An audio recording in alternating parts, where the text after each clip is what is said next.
ஓம் ஸ்ரீ குருப்யோ நமஹ. அனைவருக்கும் அன்பு வணக்கங்கள். இன்று ஆடிப்பெருக்கு. ஆடி-18 ஆடிப்பெருக்கு என்று அழைக்கப்படும் இது ஆடி மாதத்தின் 18ஆம் தேதி கொண்டாடப்படும் ஒரு முக்கியமான தமிழ் பண்டிகையாகும். இது நதிகளை போற்றும் நாளாகும். ஏனெனில் இந்த நாளில் ஆறுகளில் நீர் பெருக்கெடுத்து ஓடும். மக்கள் ஆற்றில் நீராடி புதுமணத் தம்பதிகள் திருமாங்கல்யம் மாற்றிக்கொள்வார்கள். மேலும் பெண்கள் கும்மியடித்து முளைப்பாரி எடுத்து ஆற்றில் விடுவார்கள். மக்கள் ஆற்றில் நீராடி இறைவனை வழிபடுவார்கள். பெண்கள் கும்மியடித்து மகிழ்வார்கள்.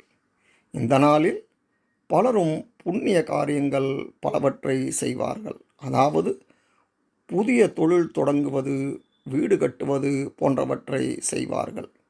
ஆற்றின் கரையோரங்களில் தீபமேற்றி வழிபடுவது வழக்கம். பெருக்கு என்றால் பெருக்குதல் என்று பொருள். ஆடி மாதம் 18ஆம் நாளை ஆடிப்பெருக்கு என்று அழைக்கின்றோம். இந்த நாளில் தொடங்கும் செயல் எதுவும் பல்கிப் பெருகும் என்பதால் இதற்கு ஆடிப்பெருக்கு என பெயர். ஆடிப்பெருக்கு நாளில் விதைத்தால் தைப்பொங்கலுக்கு அறுவடை செய்யலாம் என்பது தமிழர் மரபில் நீடித்திருக்கும் வழக்கம். அடிப்படையில் விவசாயத்துக்கு ஆதாரமான ஆறு, குளம், நீர்நிலைகள் போன்றவற்றை போற்றும் விதமாக கொண்டாடப்படும் நாள் ஆடிப்பெருக்கு. ஆடிப்பெருக்கு என்றதும் எல்லோருக்கும் காவிரிக்கரையில் செய்யப்படும் வழிபாடுகளே நினைவுக்கு வரும்.